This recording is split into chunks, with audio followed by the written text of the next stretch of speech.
जी कई दोस्त मेरे को आते ने तो बड़े भैड़ा मूँह किया होंगे तो बड़े ही परेशान होंगे ने तो उन्होंने को पूछीदा ना यार एडा डिसार्ट तो एडा क्यों परेशान है यार की तू एडा वड्डा गुनाह कर लिया जिंदी वजह नाल तेरे मूँह तो रौनक ही कोई नहीं। वो कहता यार मैं तो इन्ने लख रुपया ला लिया तो मैं तो सऊदीया जाना सी या कहते मैं दुबई जाना सी कोई कहता मैं शारजा जाना सी तो यार मेरे तो जिगर गर्मियाँ आ गई यार तो हैपेटाइटिस आ गई तो उन्हें मैंने 15 दिन का टाइम दिता है चांस दिता है तो ये तो यार बड़ा पुराना मसला है तो जिन्हों हो जाता है तो जाता ही नहीं।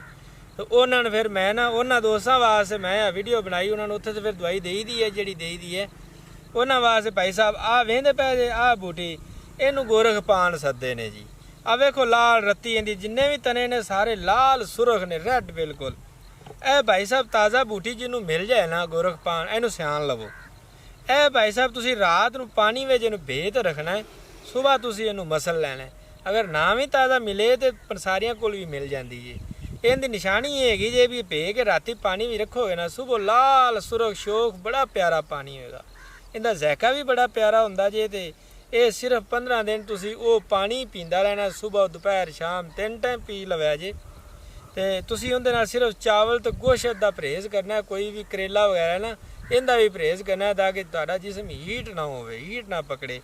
जिस तुसी बूटी पीनी इंशाल्लाह 10 दिन बाद भी जाके तुसी रिपोर्ट कराओगे ना तुहाडी क्लीयर आएगी तुहानू हैपेटाइटिस नहीं आएगी।